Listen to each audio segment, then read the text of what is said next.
Good morning, everybody. It's Pastor John with another edition of Monday Morning Quarterback. This week we talked about the importance of holy separation. And as I said in the sermon, holy separation is really nothing more than getting away from the cares of the world, the cares of our lives, and spending time with God. It's essentially running into the arms of God, if you will. And I talked about how important it is in terms of renewal, regeneration, and I separated.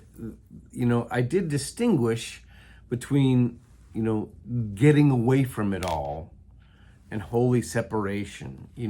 Oftentimes we think of getting away from it all. We just go somewhere and we're not around the issues that we struggle with, but then we just return and they're there again.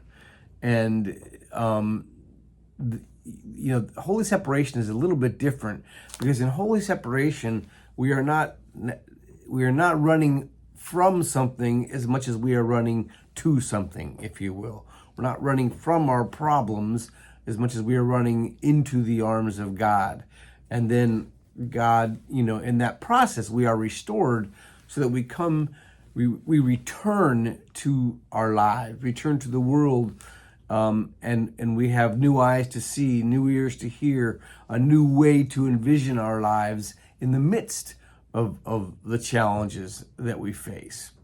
And so you may have noticed, if you watched the sermon, that I didn't really describe holy separation. I just talked about it in terms of disconnecting from whatever is vexing us at the time, but I didn't really describe it in detail. And that was intentional, because holy separation is a uniquely individual kind of experience. It's going to be different for everyone.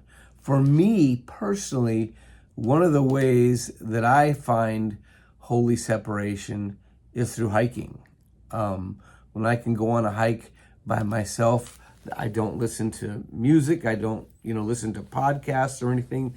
The only thing I hear is the sound of my footsteps, the sound of my breathing, and the sound of my pleading to God in prayer. And I love hiking and spending time alone with God in nature.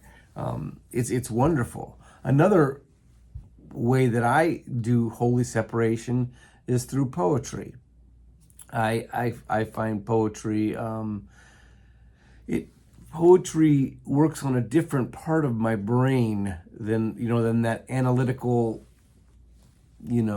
black and white sort of part of me. It opens up something else. It opens me up, quite honestly, to the spiritual part of myself. And the thing about poetry that I've always found renewing is that poetry describes truths that are indescribable, and it doesn't describe them by defining them as much as it describes them by pointing to them, by suggesting them, and then letting me, kind of envision the rest. So exercise is another one. Obviously, reading scripture. I tend to focus on holy separation as a solitary act. That's because I am an extreme introvert. For some of you, it may look different. It doesn't have to be solitary, although I do think solitary time with God is important. But it could be just reconnecting with friends, but really not necessarily engaging in all those issues that we're facing. Holy separation. For it to be holy separation, two things must be present. We must remove ourselves from situations. If we can't literally remove ourselves, then we emotionally remove ourselves. That's the first thing. And the second thing is we ensure that we reach out to God in our removal. So it's not about just kind of going to a happy place for a while and distracting ourselves until we have to return to the issues that we're facing.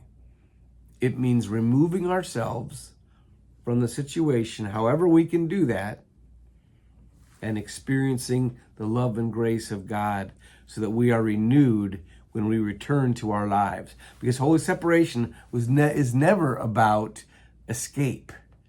In fact, it's the opposite. Holy separation is what allows us to be more fully engaged, more fully incarnate in our own lives. So however you do your holy separation, I hope that you all take time to do it in all times, but especially during tough times. Have a great week, my friends. God bless.